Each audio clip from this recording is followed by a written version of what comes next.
This video was sponsored by Skillshare. I have a link for you to try out Premium for free, so hang out till the end. In 1998, the iMac started one of the most iconic naming trends in Apple history. The lowercase I, according to the creative director of Apple at the time, originally stood for the internet, but was also loosely implying other qualities such as imagination, inspiration, and so on. It was short, easy to pronounce, and definitely had a better ring to it than MacMan, which is bizarrely what Steve Jobs was planning to call the computer. And after it made its debut on the iMac, the lowercase I became synonymous with Apple products, including legendary devices like the iPod, the iPhone, and the iPad, as well as services like iTunes and iCloud. For a while, it seemed like iSomething was just going to be the name of almost every new Apple product going forward. But then, in the early 2010s, Apple stopped using this naming scheme almost completely. And they don't seem to be the only ones doing this. Microsoft and Google are going through a similar rebranding of their own as well, meaning that this is probably more of an industry trend. So in the 55th episode of the Story Behind series, let's take a look at why exactly these rebrandings are happening now and what the strategy will be like going forward.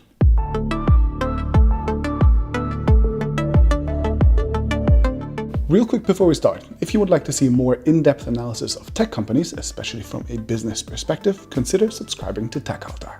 Trouble for the iDevice branding started with Apple's first ever TV box in 2007.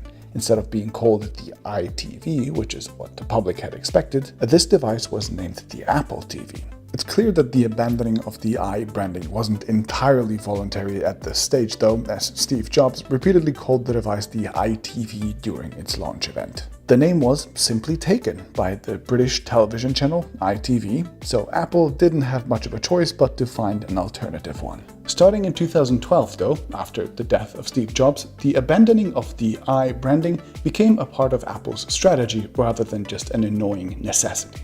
Apple started renaming existing products one by one, so iChat became Messages, iPhoto became Photos, and iTunes will soon be phased out in favor of Apple Music, for example, and Apple, under Tim Cook, has not launched a single new product with the lowercase I. The company doesn't seem ready to forcefully rebrand well-established and iconic product names like that of the iPhone, the iPad, or iCloud just yet, but they definitely grab the chance to retire a name whenever they can, marking it a pretty clear long-term direction. And you might be wondering why. Why is Apple dropping its iconic naming scheme? The most obvious reason appears to be a legal one, as Apple of course doesn't own the letter I. Because of that, it has to apply for a new trademark for each new i-branded product, which it might or might not win. There are some legal clashes that seem fairly legitimate, like around the iTV trademark, which we've talked about before, but also around the iPhone, for example, which belonged to Cisco, which Apple had to settle a lawsuit with. But since Apple had gotten larger, a lot of new players have entered the game holding trademarks that seem a lot more unorthodox. The iPhone trademark for the Chinese market, with all caps mind you, is owned by a Chinese leather goods maker, despite Apple's continuous lawsuits. And the iPad trademark for the Chinese market again, which Apple tried to acquire ahead of the product's launch, is claimed by another local company that actually got Apple to pay $60 million as a settlement in order to avoid having their products banned altogether. And it's not just China. The iWatch trademark, which Apple tried to get apparently, is owned by two incredible companies that are definitely worth taking a closer look at. First is ProBendy, whose entire homepage is essentially dedicated to letting you know that they own the iWatch trademark in the EU and that they will definitely sue anyone for its misuse, in case you were wondering what the company sees as its core business. ProBendy does of course claim that they are a very serious business, not just a shell company that holds a trademark, and that iWatch happens to be an app where I think users can submit emergency photos and audio snippets. It's pretty unclear to me what these emergencies are supposed to be about or why anyone would submit them, but the app itself is a thing of beauty. 2 reviews on the Google Play Store, both with 1 star, and screenshots from the app that literally have some of the lowest resolution sample images possible, and some very legitimate looking lorem ipsum placeholder text. Definitely looks like a real app.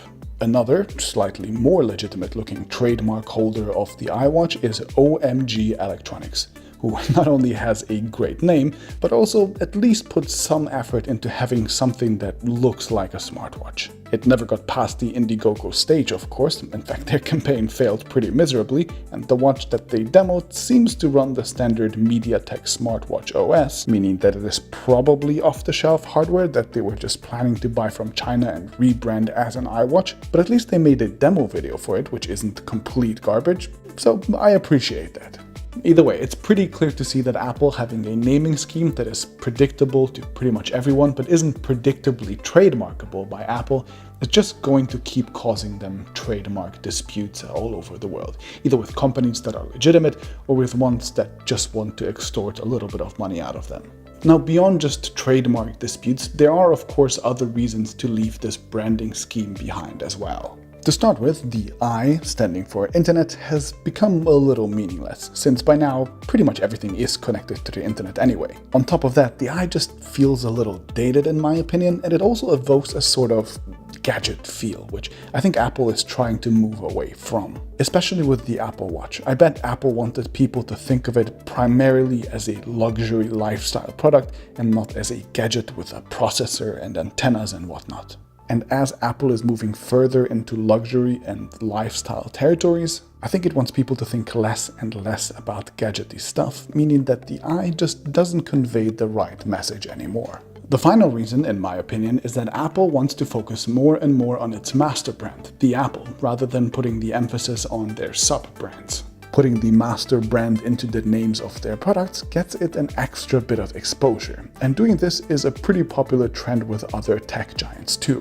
Microsoft is slowly de-emphasizing sub-brands in exchange for its Microsoft master brand, like rebranding Windows Azure, Windows Defender, and the Windows Store to Microsoft products, and Google too is shifting focus to its Google master brand. The Android Market, Android Pay, and many others have been Googleified, and most of their hit new products, like their Assistant, their photo app, and even their phone, prominently carry the Google brand, not so much the Android one. I think all three of these companies are trying to achieve pretty much the same thing with this shift in branding. They've all recognized that their product portfolios are becoming larger, more complex, and they're also becoming cross-platform. So Apple Music comes to Android, for example, Microsoft Edge comes to iOS and Android, for example, and so on. And so these complex cross-platform portfolios, they need a sort of naming scheme that makes sense across platforms and is also simple and descriptive. And I think that's what we're getting. So that's the why, in my opinion. And if I had to make a prediction for the future, I'd say Apple will probably just keep doing what they've done for the last couple of years, which is that instead of doing one big rebranding where they change the names of everything just for the sake of getting rid of the I's, they'll probably just phase products out and product names out one by one as they either leave the product portfolio or as they get a big new refresh. That's probably the best time to give them a new name. Anyway, finding a good name for a product or a brand is such a weird little science on its own, and so much goes into it. I would really recommend you learn a little bit more about it, even if you aren't a branding professional. I really enjoyed the structured and step-by-step approach to naming products from this course on Skillshare, and if you enjoyed my video, then I think you will like it too. You can watch this or any one of their 25,000 high-quality courses to learn a new skill or to improve a current one. They have courses in a ton of creative fields, like this in-depth logo design course from my favorite design teacher, Aaron Droplin, who is just a legend, but also courses in business, software development, and a lot more. You can get all of them for free for the next 2 months using my link in the description below, and after that, it's less than $10 a month annually. Give them a try, and I'll see you in the next one.